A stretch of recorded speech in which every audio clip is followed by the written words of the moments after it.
we've raised over $59 million and affected the lives of over 118,000 families that have received money, $500 ACH transfers because they've been financially affected due to COVID-19. And I was talking to people about that, and at the same time, I told them, you know, our show is a little bit different today.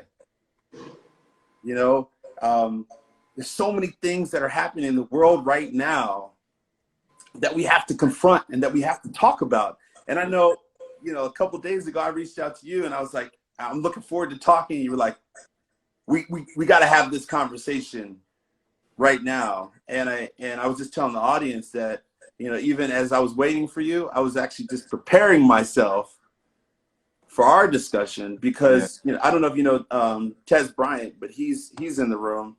He said to say what's up, and I was saying how important music is, how important poetry is, how important the arts are, and there's a quote that you said: "Art tells the human story through personal experience or imagination and connects people beyond their differences." Right? I'm just reading your exact quote. It creates empathy and community in a way that that nothing else can, and that's what Stand Together Live exactly represents, right? The empathy and community, and everybody was just in the background, and all they were saying was like, "Don't worry, Dhani, we'll just wait for him. It's all good." It's all good. I'm sorry to keep you hanging, man. I would never do that normally. Just couldn't figure out how to go live.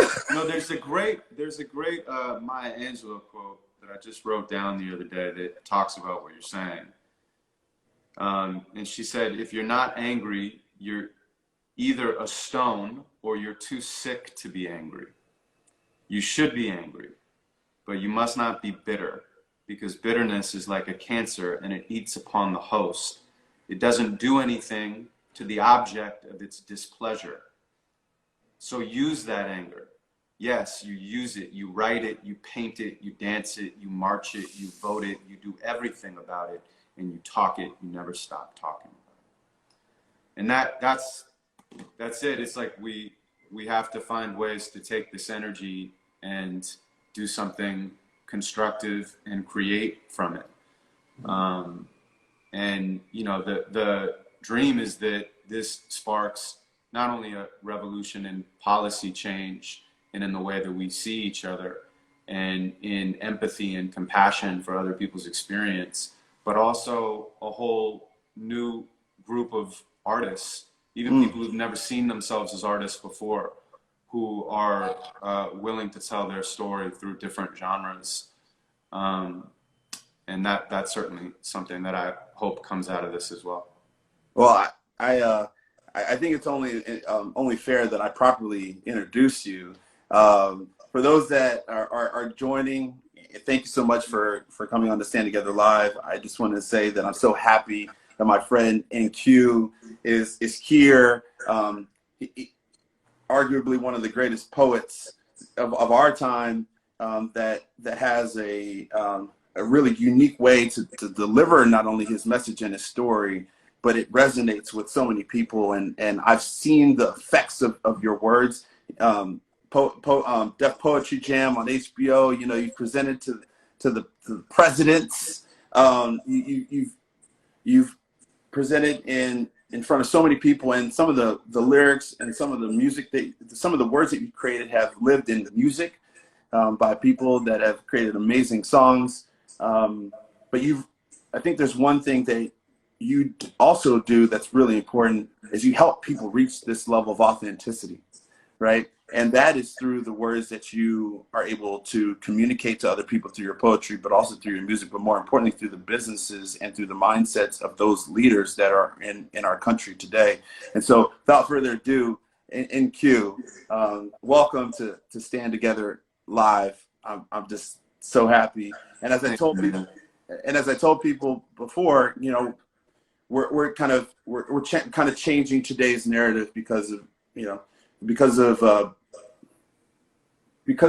what is happening in our world today, and Give Together Now has raised a significant amount of money. #GiveTogetherNow, and but there's another, and I didn't know if I was going to call it this, but there's another virus right now Yeah, that we it need to is. really address, and That's been that's around forever. it's been around for a long time, Yeah. it's been pervasive, and now everybody sees it.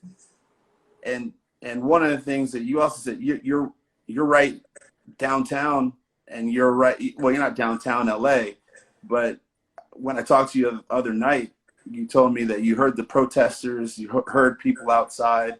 No, I was out there. I've been out there 3 times, and that's nothing. I mean, people are literally out there all day, 10 hours a day, getting arrested. But I've certainly been there. I've been in the marches, and how are you doing? Like, how are you feeling? How's your heart? What's going on in your mind? And I certainly want to use this opportunity to check in and connect with you as well. Yeah, I'd say that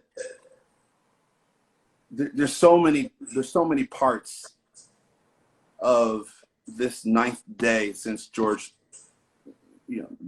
the ninth day since the protests have occurred, and the barbaric death of George Floyd.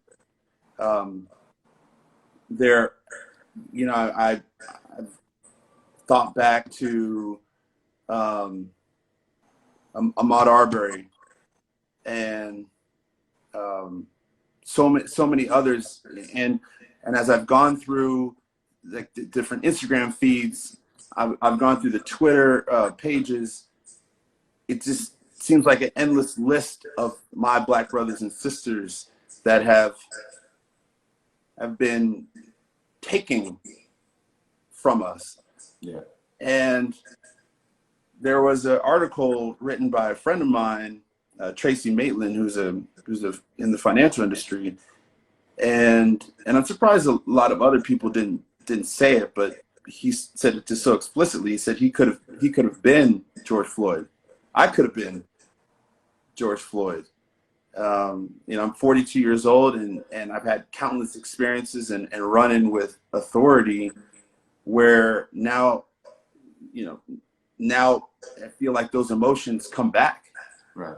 I remember when I was growing up, and I got pulled over one time, and it was one cop, one officer, and then all of a sudden it was 6 officers. Mm. And I just pulled into the alley of where I had worked. Mm. And I now I'm thinking to myself, what happens, or what could have happened if someone would have presumed something of me, or they would have thought something of me because of the color of my skin. Right. And how quickly could things have been escalated, and would I not be here today? And so, I remember specifically watching the image of the officer, where the murderer, with his knee on top of George Floyd's neck, and just this wave of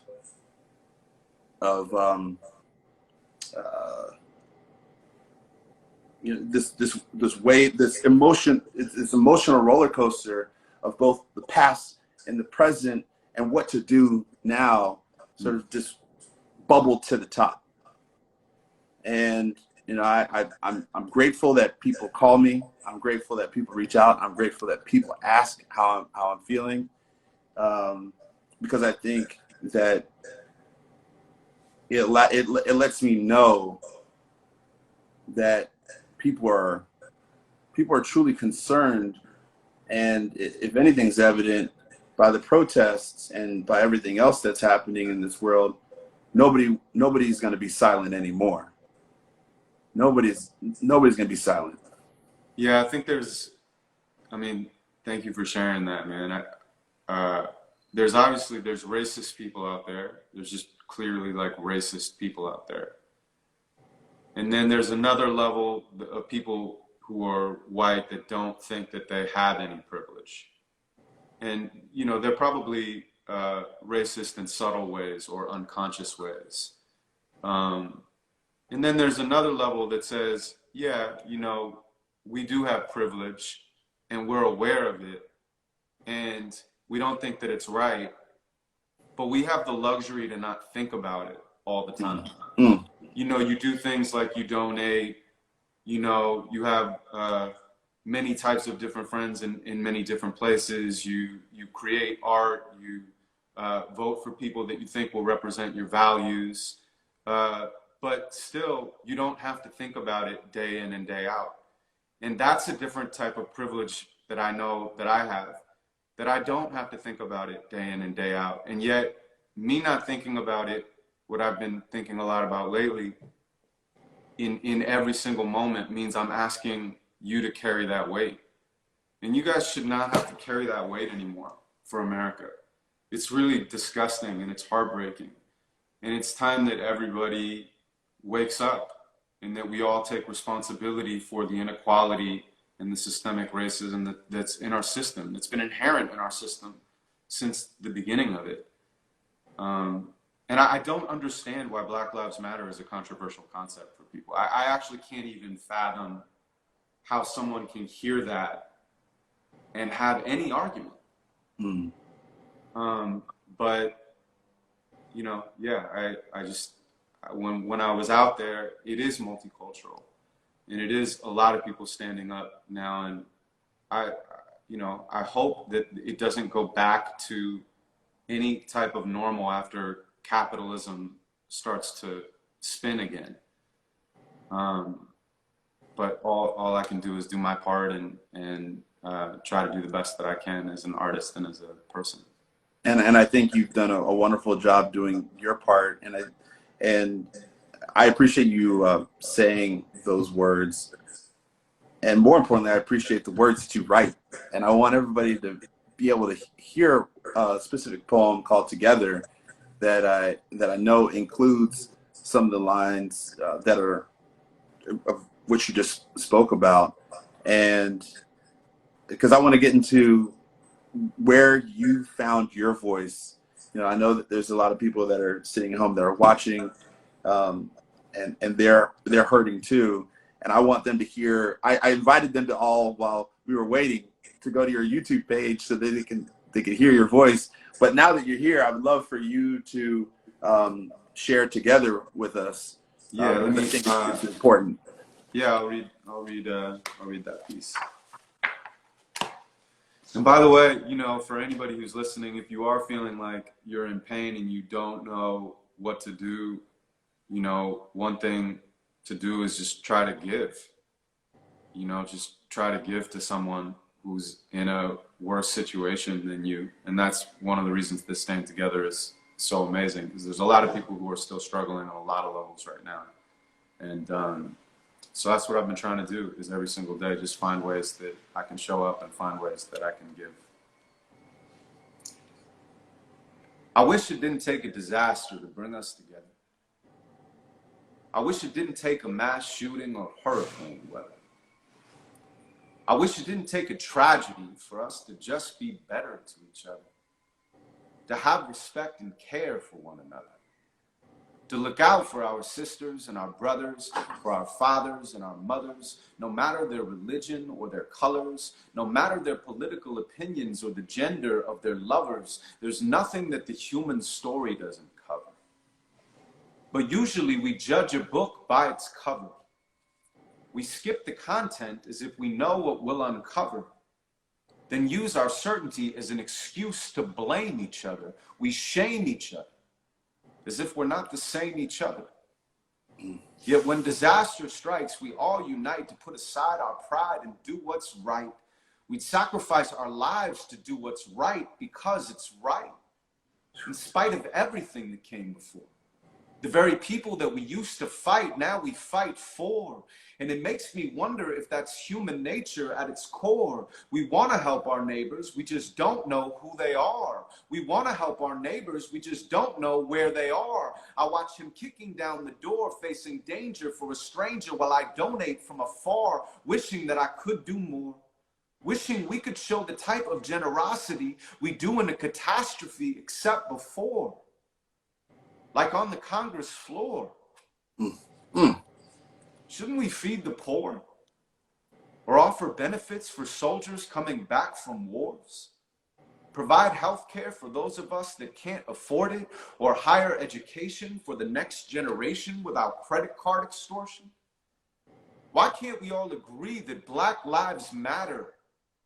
That there aren't fine people that are screaming white power, and that all lives matter is a narcissistic trend where white people make Black lives matter about them? Shouldn't cops stop shooting unarmed Black men? Shouldn't women earn the same exact amount as men? Aren't we all Americans? Aren't we all immigrants? Our values should be so much more important than our differences. Our values are what gives us our significance. Our liberty was born out of ideals and innocence, an adolescent country unburdened by experience, just naive enough to take democracy serious, just naive enough that we could heed freedom's call. But now instead of building bridges, we've resorted to a wall. Aren't we all for one? Shouldn't we be one for all? Why does it have to take a tragedy for us to stand tall, when our capacity to give love is beyond measure? I wish it didn't take a disaster to bring us together.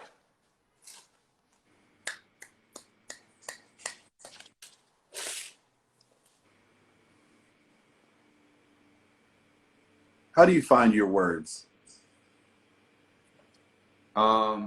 Well, I just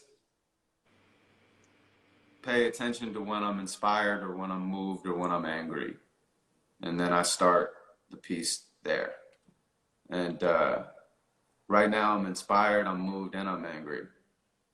You know, and everyone should be, you know. So I think I just pay attention. And like, I've like trained my muscle to do that. So like I'm writing something about the prison system right now, the privatized prison system that we have, the extension of, you know, legal slavery, which in many ways is what it is. And I just started writing it because I was thinking about the fact that in quarantine, this was before Ahmaud Arbery or George Floyd, I was thinking in quarantine, like how crazy it is. Everyone feels so pent up that they had to be inside for 3 months, even with our modern luxuries, you know? And I was just thinking like, we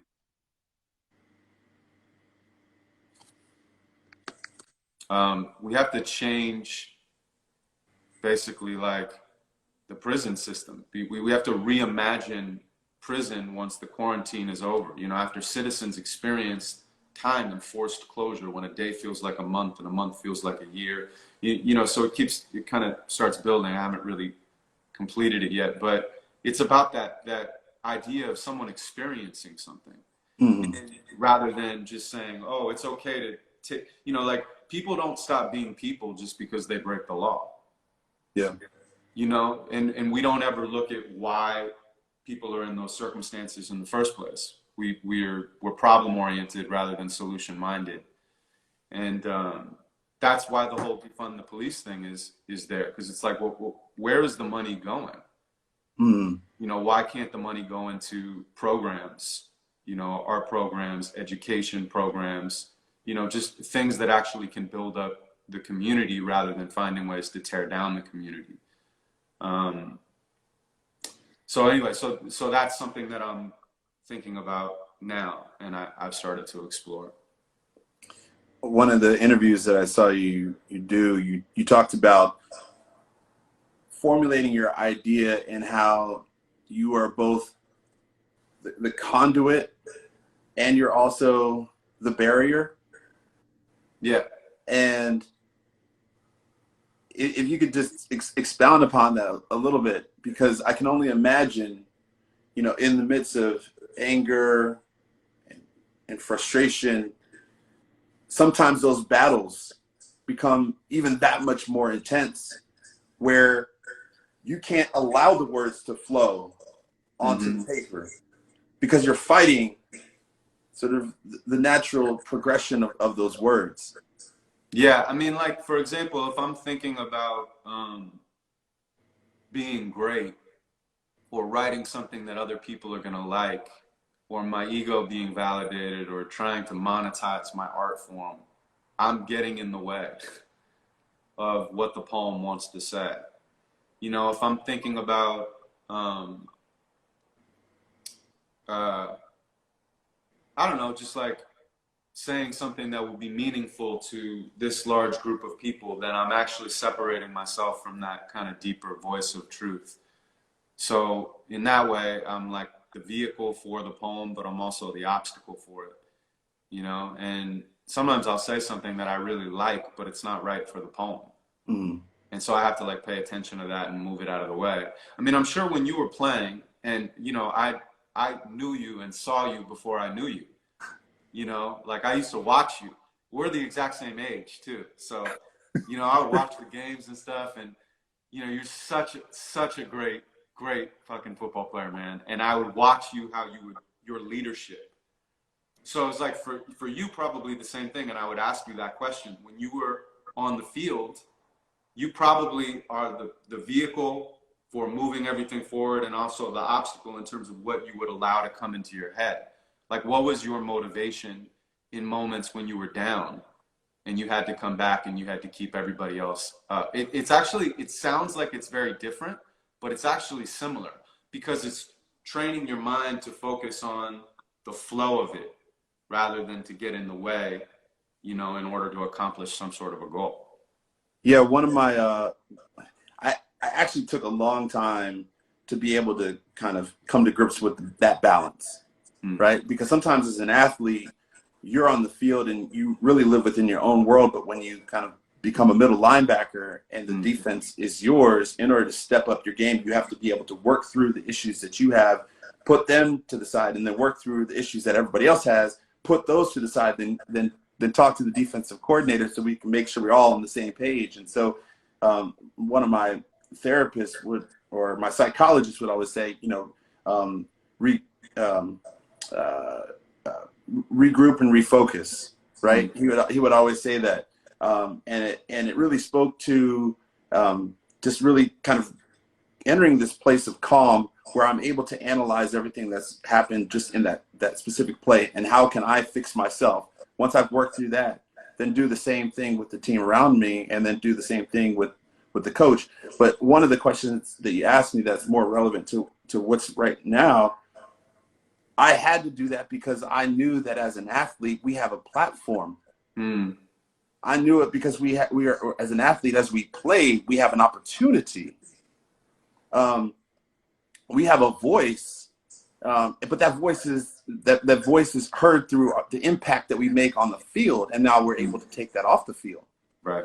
And so I knew that I had to do this, or had to perform at the highest level with that thought and reach that level, because I also wanted to be a part of that change. I wanted to be a part of that platform. And you know, I don't know if you saw you know, some of the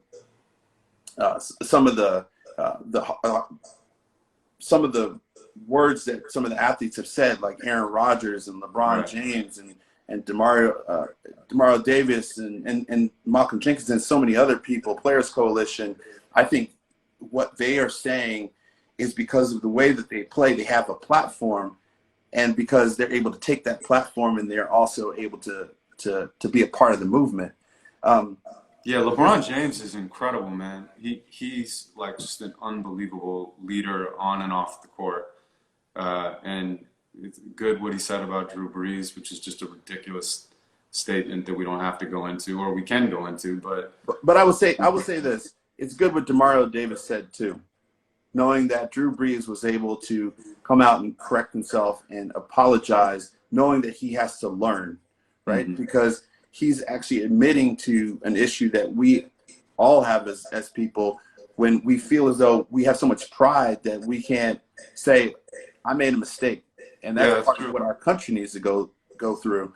So there's another poem, Keep Loving, that I'd love for you to be able to share with us, because I think that one speaks to how, even though everything is happening right now, and even though there is so much pain, and even though there's so much anger, that we still do have to keep loving. So I'd love for you to share that poem as well. Yeah, sure. In fact, you know, I'll do Look Closer into Keep Loving, because it'll give it a little bit more time. So here's the Keep Loving piece. And here's Look Closer.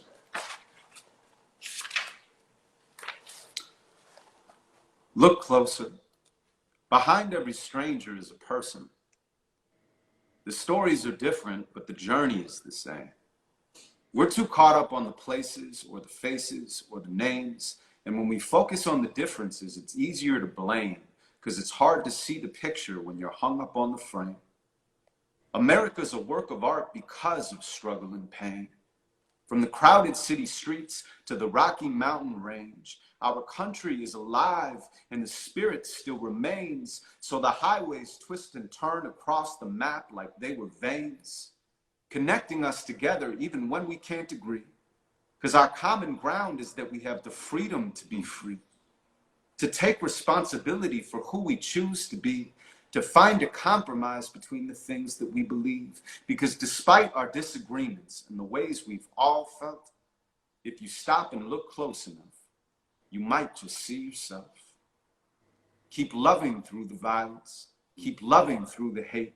Keep loving through the silence. Keep loving through debate. Keep loving through confusion. Keep loving through regret. Keep loving through the madness. Keep loving through the mess. Keep loving through forgiveness. Keep loving through the threats.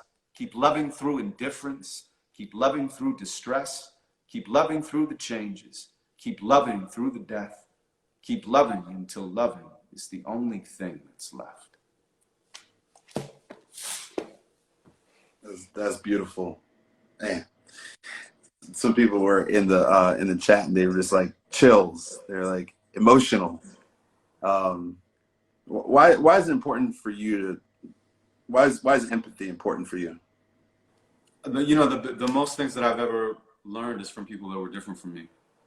You know, and in order to learn from people that are different and to connect with people that are different, you have to be able to empathize with an experience outside of your own. You know, I was talking to a white person the other day, and and they said, you know, I understand. And I said, no, you don't. And I said, no, I don't either. And that's the whole point, is that you can't understand it unless you've experienced it. And yet you can imagine it, and you can empathize with it, and you can connect, and you can ask questions. And to your great point, you can admit where you've been wrong, and be okay with that. Be okay with being wrong. Be okay with being humbled. Be okay with learning and taking off your own beliefs and ideologies for a while to connect with someone else's truth and someone else's humanity. And don't argue against someone else's feelings or someone else's truth. Actually try to listen and hear, you know, so. Yeah, I always find that a lot of people aren't, you know, but they always say there's a reason why you have 2 ears and 1 mouth, right? Right. Because you need to be able to listen twice as hard and speak just, you know, half as much. Your upbringing or your family or your relationships, how did you sort of arrive at this place? Because, you know, the words that you have are not ones of a young man. They're ones of an experienced elder statesman, and you have that old soul. Where did that come from? Well, first of all, both of us are kind of elder statesmen now. Look at this bullshit. You know. Yeah, but talk about how poetry came into your life. Yeah, I will. I will say though too. I mean, like, I didn't even necessarily want to do this today. You know, and you know that because we talk. You know, I don't want to hear myself talk anymore. No, I want to listen look, too. And that's fine. That's fine. But we need to hear you talk. Yeah. We need. because people are, you're saying yourself, people are hurting, people are frustrated. I mean, those words from so many poets and the creativity in this world, they allow people to open up, to get into their own heart, right? I've said it before, you know, you're going through it, you're going through you. Those are the words from you, not me. Yeah. Right. Well, I'll say that I did it, and I'm doing this because I love you, man. I have the deepest respect and admiration for you, and I love Stand Together. I love that they've decided to take a real stand during a time that people are going through very difficult things, to make sure that they're just fed. I mean, there's still people right now who don't know where their next meal is coming from and don't know if they can keep a roof over their head. And so we have a lot of issues. The one thing about COVID is none of this stuff is new. You know, it didn't create any of these problems. It shined a light on these problems that have already existed. And, you know, capitalism in general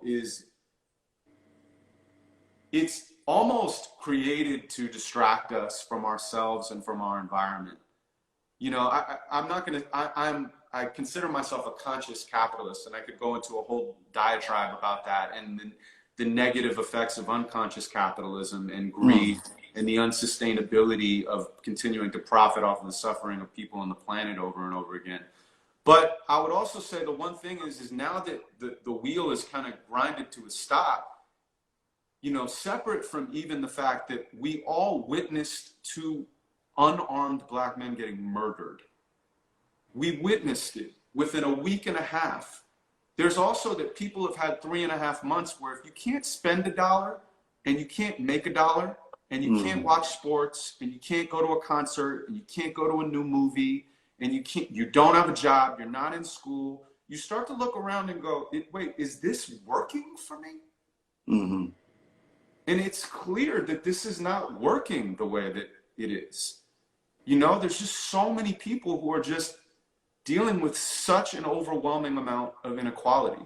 So I don't know where that point was coming back around to, other than the fact that Stand Together at least is standing up right now and saying, we are going to do what we can to give to those people who don't know where their next meal is coming from. And, you know, that's why I wanted to be here today. Yeah. And so many people will have food on their table because of the amazing contributions and support of so many that have joined this show. And I think it's also that those that are watching want to identify the unique gifts within themselves in order for them to be able to cause change, right? In order for them to be able to do something. And it takes the inspiration and the words of people like yourself that get them to come out of their shell, because they're able to maybe identify. And so that's why it's important that I want to just give people a little bit insight into, you know, where your background and when you realized things weren't right. So I was born and raised in Santa Monica. My mom's a school teacher. My father was not around at all.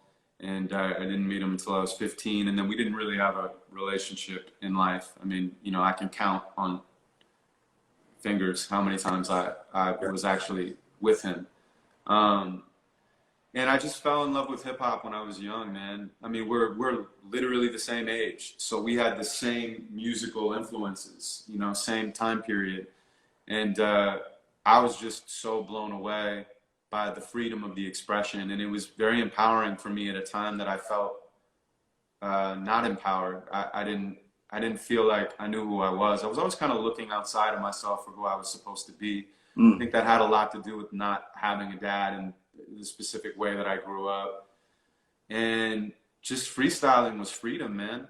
And then I started writing and started, you know, battling and doing all sorts of things. And then when I was 19, I was lucky enough, I literally got a flyer from a friend and I came to the Poetry Lounge in LA, which is one of the largest open mics in the country, along with the New Eurekan and a bunch of other amazing places. And New Eurekan, I've been there. I love that. It's an awesome spot, man. So good. Awesome spot when everybody actually can celebrate together again. That's a great place to hear different voices and different stories. And so, you know, I spent every single Tuesday night at the lounge, man. I would just go and started doing my rapping a cappella, and group of people became like a real community and then a family for me, and we all kind of came up together as poets in LA. Was there one moment when you were on stage or that you heard the feedback from the audience that you knew that that gift you had affected not only yourself but also affected your community? You know, the first thing that comes to mind is kind of silly, but you know, when I was 15 or 16, I don't remember what, you know, the exact age, we snuck into a club, and it was me and my buddies, and we snuck into a club, right? And there was a DJ, and there, at a certain point, there started to be a battle on stage, you know? And I was a kid, and I looked like a kid too. I'm like chubby and like a go-go, you know? So, and I just got on stage, and I started battling this dude who was much older than me. And it was 2 rounds, and I just crushed him. And I remember saying, you know, a certain line, and the whole crowd, you know, 250, 300 people or whatever, just went crazy, man.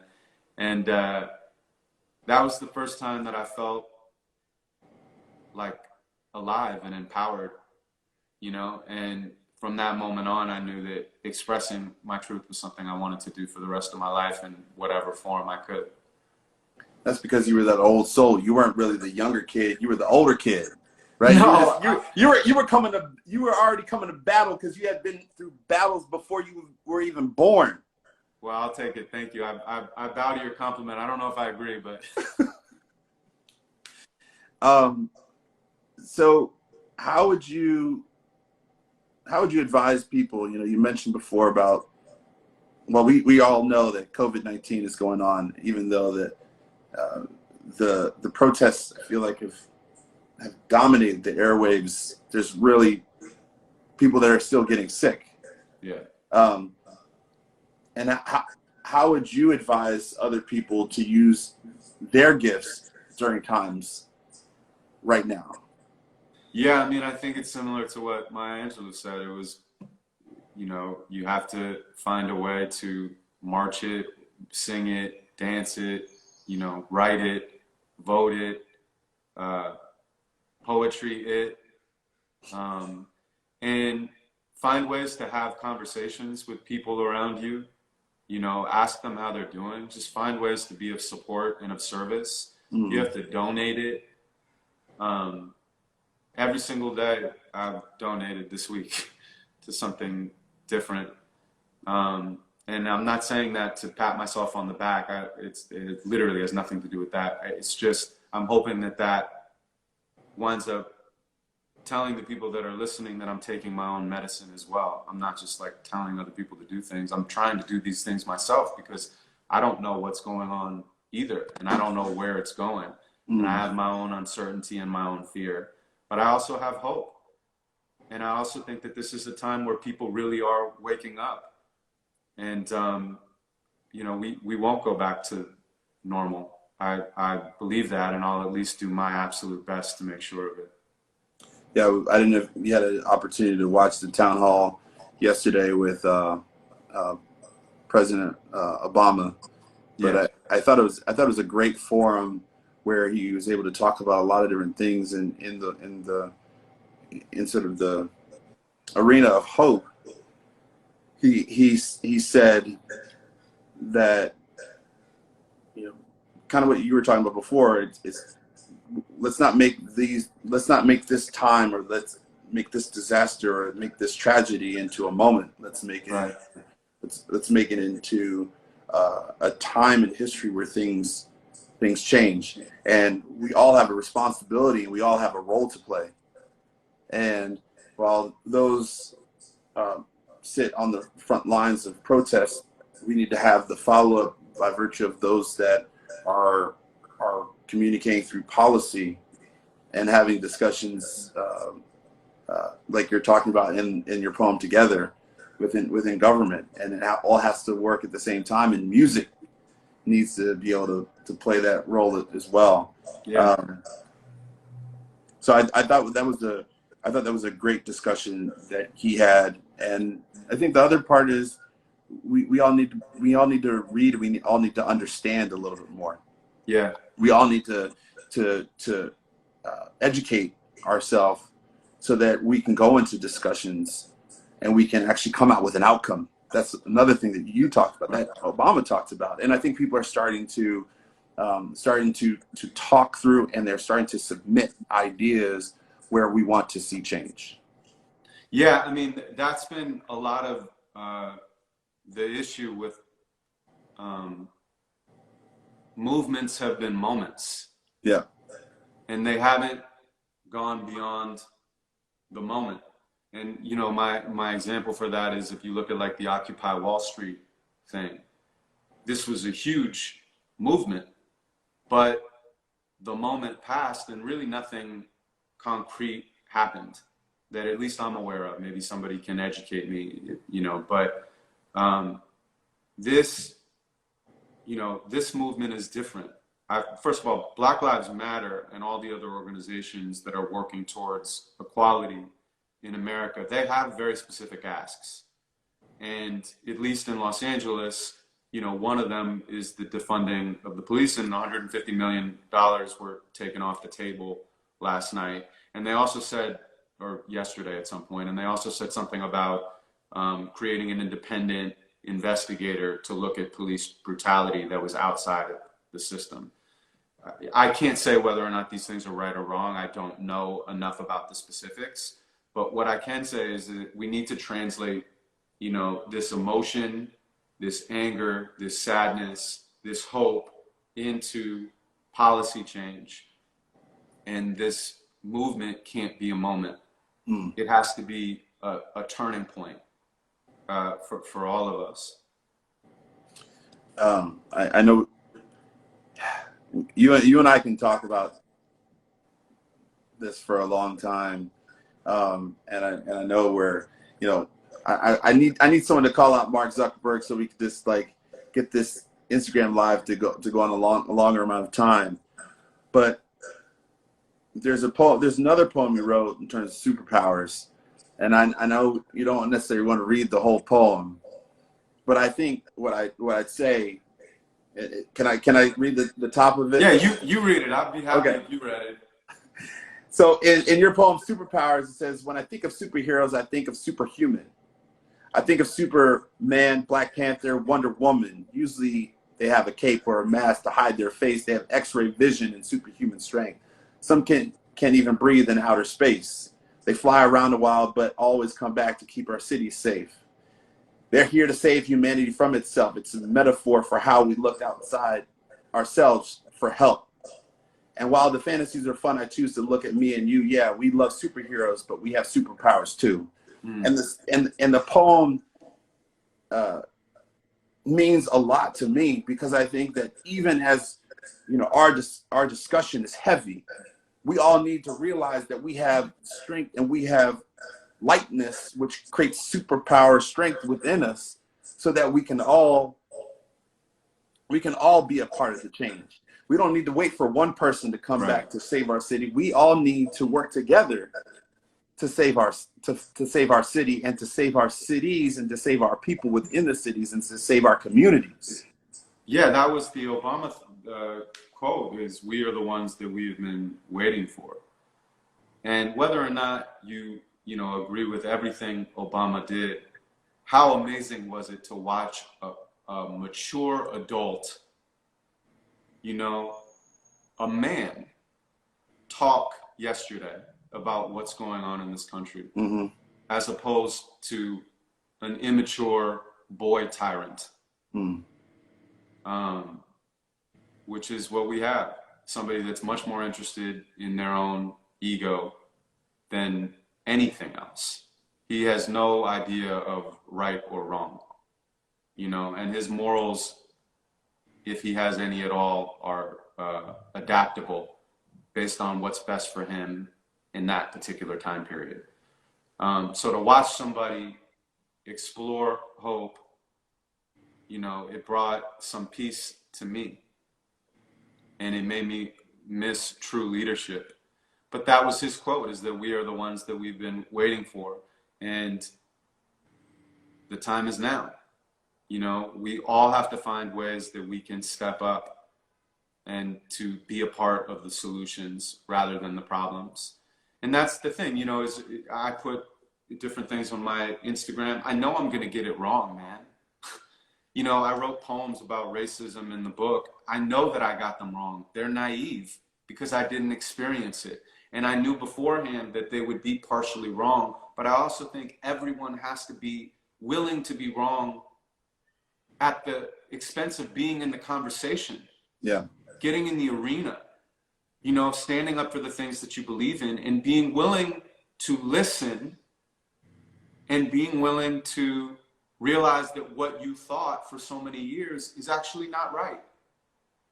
And to not keep your ideologies or your ideas so close to you that they become a part of your identity, and to listen to other people's experiences. So that's what I would say to everybody out there is, you know, the time is now. There's no other time. And, you know, please do what you can, give what you can, you know, create art, talk to people, listen, and love harder.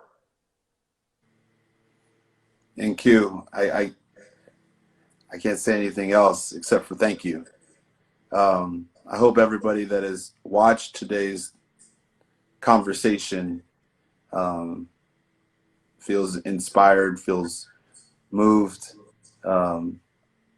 and challenged to write, but more importantly, challenged to listen, because the world is talking right now, and this movement will not be a moment, just a moment. It can't be, man. It can't be, because when we talked yesterday and you said, I've been dealing with this since I was born. This has got to be done, man. It's just disgusting, dude. But it starts with all of us that are listening right now. It started with you and Q and all of your bravery through your words. It started through your unique gifts. It started through the community that has supported you, and all of us with infinite love and gratitude that are supporting you. And we will all come together during this time as we have shown strength, and we will all be better because of it. So I appreciate you joining us today. I hope to have you on again. Let's do it. I appreciate it so much. I love you, brother. And thank you for everybody else for joining us today on Stand Together Live. And yeah, I love you too, man. Thank you for having me, man. You know, you're in my heart. And to everybody who watched, thank you for taking the time and give to Stand Together, give to Black Lives Matter, give to as many, you know, the bailout organizations, give as much as you can, man. You know, I'm going to be doing it too. And Q, thank you so much. Love you, bro. You too, brother. Bye.